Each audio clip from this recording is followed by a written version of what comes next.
We're at class 25. Anybody remember how many we have for this semester? I remember the magical number. 43, I think. 43, yeah, all right. So we're over the crest of the hill, and now we're on the downward slope, all right? On Thursday, we're going to meet in the computer lab. We're going to do something on Excel. I'm going to teach you a method that you're going to then apply on the homework assignment for sizing flow equalization basins. And actually, it's a procedure that's applied to so many things, tank sizing of all kinds. So meet in the lab on Thursday. The homework assignment that I've given you today, and it's also uploaded on iLearn, it's due on Sunday.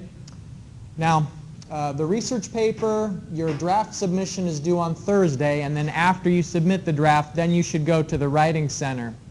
And so I was going to show you this video on how to go to the writing center and how to book an appointment, but I actually have 3 videos that I want to show you today, and we don't have enough time because of the quiz. So I'm going to post the link to this video on iLearn and then suggest that each of you just take a couple of minutes to watch that so that you can know how to book an appointment. It's pretty easy. So look for that announcement. I'll post the video link as an announcement online. Any questions related to the announcements here?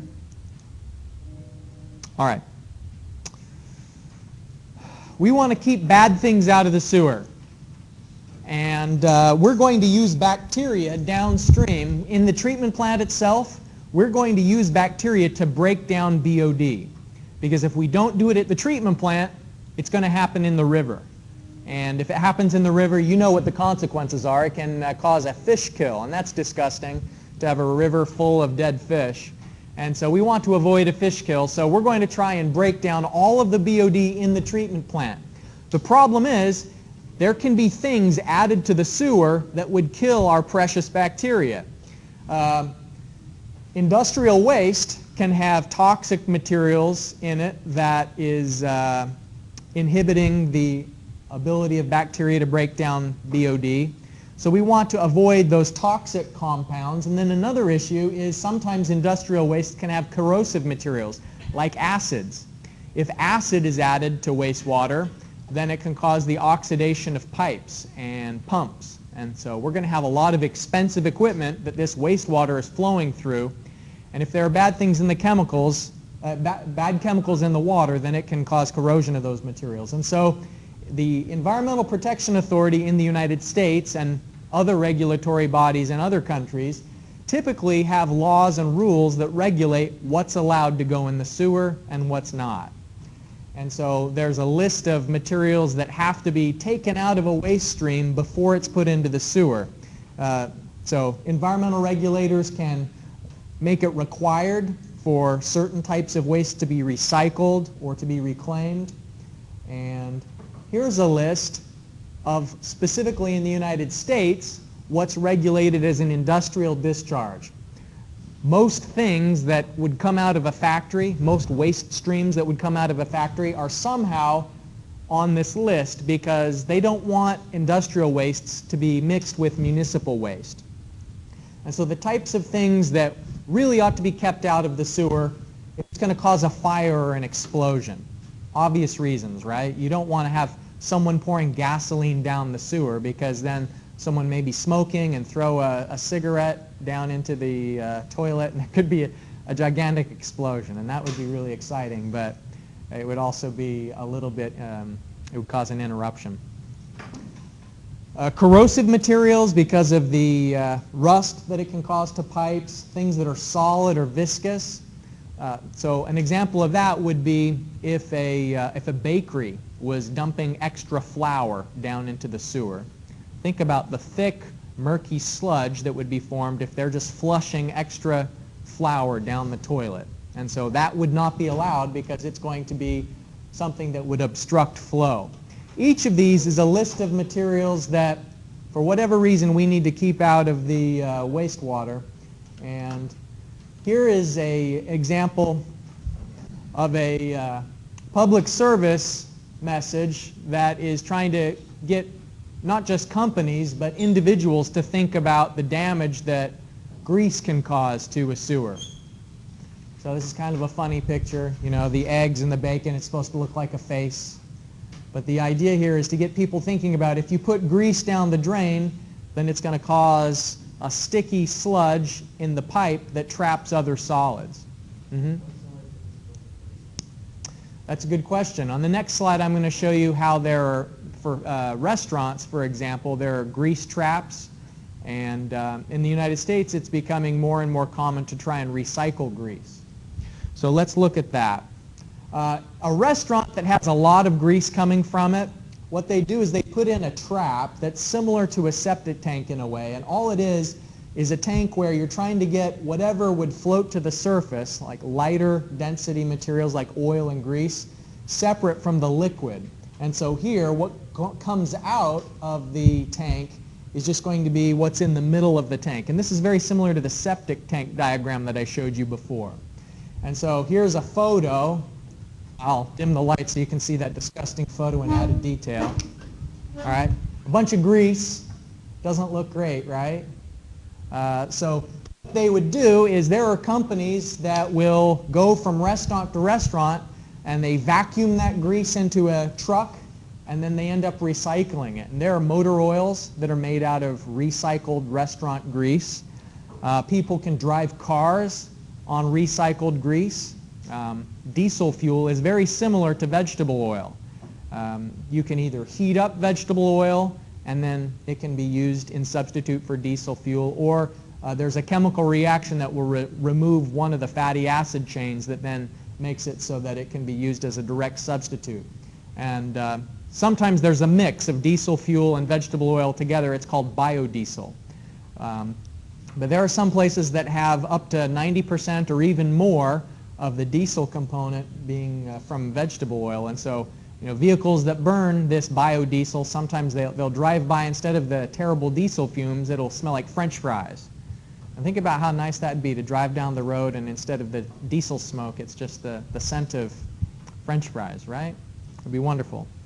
So those are some of the ways that we can benefit and recover a resource rather than thinking about the problems it causes downstream if it gets into the sewer.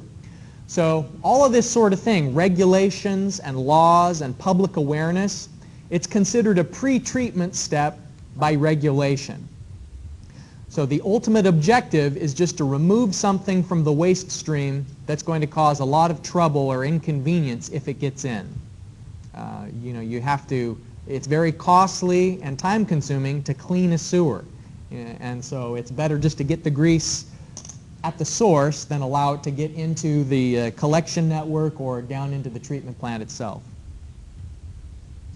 Any questions? All right. We talked about how toxic materials can inhibit the ability of microbes to break down BOD. And we want to prevent that. And so a conventional pollutant, these are the things that you can expect in almost every waste stream. BOD, suspended solids, and grease and oil. So the grease and oil, we try and remove at the source. So what's okay is suspended solids and BOD. Every treatment plant is going to be set up to remove those two constituents. Non-conventional pollutants are those that are a little bit more rare or can cause trouble if they get into the waste stream. And so non-conventional pollutants are the ones that we try and limit through regulation or by making industrial discharges have their own separate treatment plant right there on site instead of discharging to the municipal treatment plant. So each of these can be removed, including nutrients. You'll notice that phosphorus is on this list, but we really have to do some pretty crazy things to trick bacteria into taking up a lot of phosphorus. We might actually have some time to talk about nutrient removal, but it's really ingenious, the sorts of things people do to remove nutrients, but it's very costly because of what's required. Here's another picture of a septic tank. We talked about septic tanks briefly in a previous lecture, and I wanted to show it to you again because there's a question on the homework. Okay. The septic tank, this is the diagram on the top is looking down on a house from above. So Next to someone's house would be a septic tank which just stores the wastewater. And then downstream of that is a leach field or a tile field. And the purpose of this tile field is to allow the water to infiltrate into the soil. And so what's coming out of this septic tank has not been disinfected. And it still has plenty of BOD.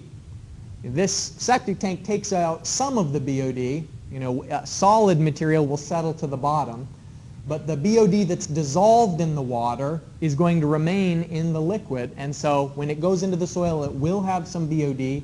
The suspended solids will be relatively low, but there will still be some suspended solids as well. So the reason why that's okay is that the soil that absorbs this wastewater is acting as a filter, both a physical filter and a biofilter, because there are bacteria in the soil that will break down the remaining BOD that's dissolved in the water that comes out of the tile field. And in the same way, the soil grains themselves act as a filter, so whatever suspended solids are still in the liquid, as it exits the septic tank, will be just sort of strained and filtered by the soil matrix. So I wanted to clarify for you that in a septic system there isn't disinfection. There are bacteria, but the type of bacteria that can live in wastewater are not going to be very effective at living underground, not for very long. And so over time, the natural bacteria that live in soil will outcompete the bacteria that are more characteristic for the wastewater or in the human gut. All right. These are the rest of the preliminary treatment. So remember, pre-treatment was about laws, regulation, public awareness, just trying to keep things out of the sewer that is going to cause us trouble. Preliminary treatment is about conditioning the flow. It's trying to make things downstream run more smoothly. We'll talk about flow equalization on Thursday because we need Excel to do that calculation. But we're going to talk about bar racks, grinders, and grit chambers today. This won't have much of an impact on BOD and suspended solids. These are the conventional pollutants that every treatment plant is going to remove, BOD and suspended solids. None of these do much about that, but they're going to allow whatever comes next to operate more effectively. So for example, I want to show you what this grinder does, and this is a great video. It's like 6 minutes long, and it would be great if we had time to watch all of it, but we're just going to get a sneak peek of just a little. And I hope the speakers are working because the music's maybe the best part. Let's see.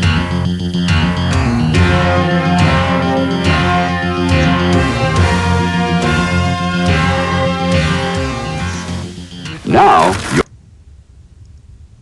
it might come through on the recording. Yeah, the speakers aren't connected. All right, that's all right. We'll soldier on. This thing's called the Muffin Monster. we'll see our Muffin Monster at work. It grinds up debris. There's lots of things that get into the sewer that shouldn't get into the sewer. So rocks can get into the sewer, think of that, for example. It just chews through this debris because it caused a clog in the pipe if it got into the treatment plant. It's trying to get the little bits that then settle down so that it doesn't cause plugs or problems. This thing can chew through it and turn it into little bits that aren't going to cause the same kind of clogs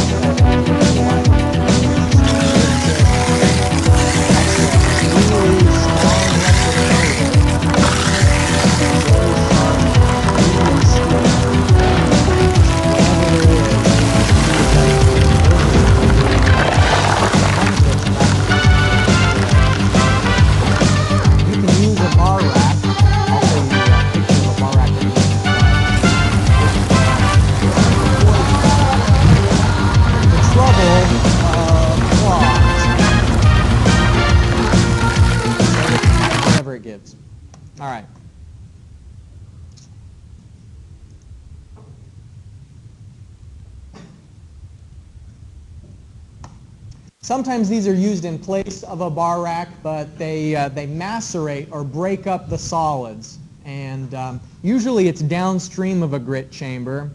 We're going to do some grit chamber calculations today. And the reason for that is that little sand particles that's in water could dull the blades. It's effectively like if you thought about what would happen if sandpaper is constantly going over those blades, it would make it so that it's less sharp.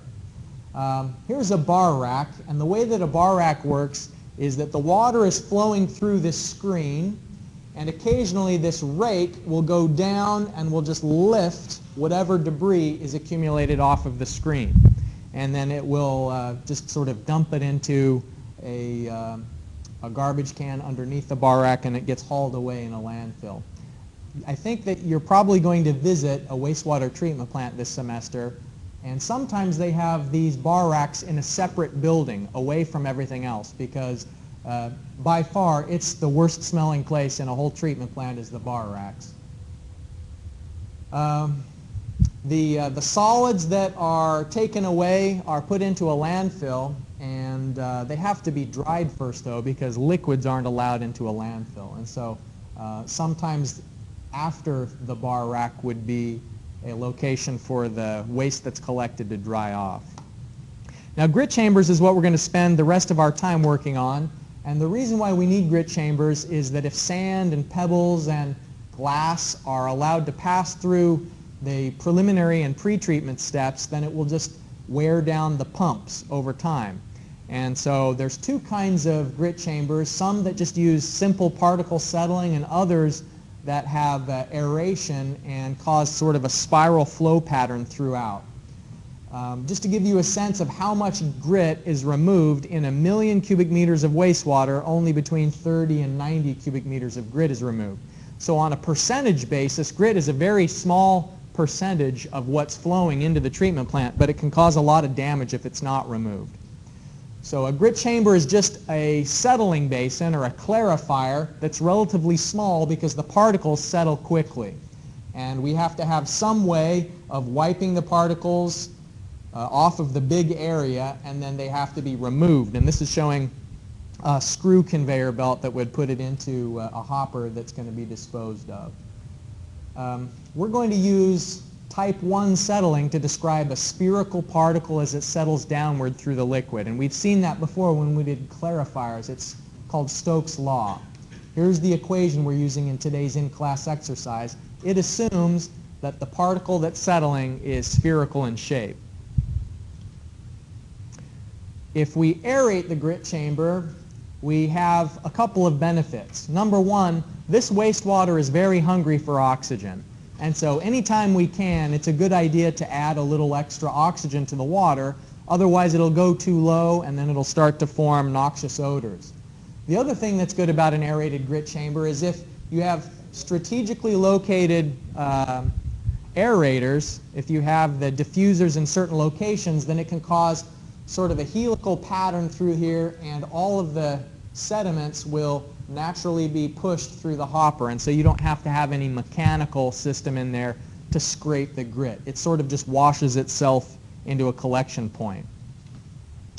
Here's what we're going to do for the in-class exercise today. Does everybody have a copy of this paper? All right.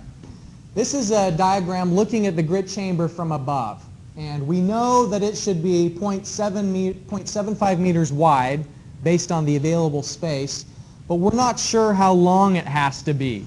And the length of the grit chamber is determined by how far the particle is settling and the velocity that it's going through. I'll remind you then when we looked at settling basins before, all the markers, no, there's a good one over here maybe.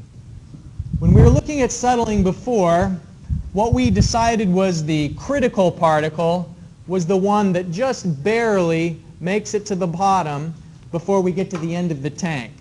And so here is some length that we're trying to decide, and there's some height or water depth we can think of it as. So the particle that's at the top is settling down at the same time that it's being pushed to the right. And so in this in-class exercise, first, based on the characteristics, it tells you the diameter of the particle, it tells you the density of sand, we know the liquid characteristics, the viscosity of water and the density of water. All of that is known. So you can calculate V sub s, the settling velocity. It is known that the horizontal flow velocity is 0.3 meters per second. So 0.3 meters per second is the horizontal velocity.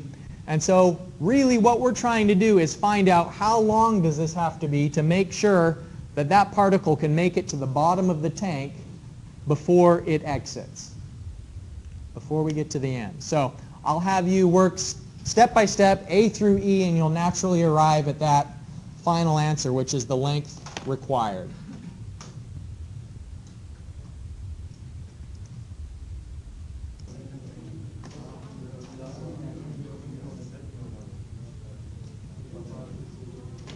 Let's talk through the solution here. We know how big the particle is, its diameter, assuming it's spherical.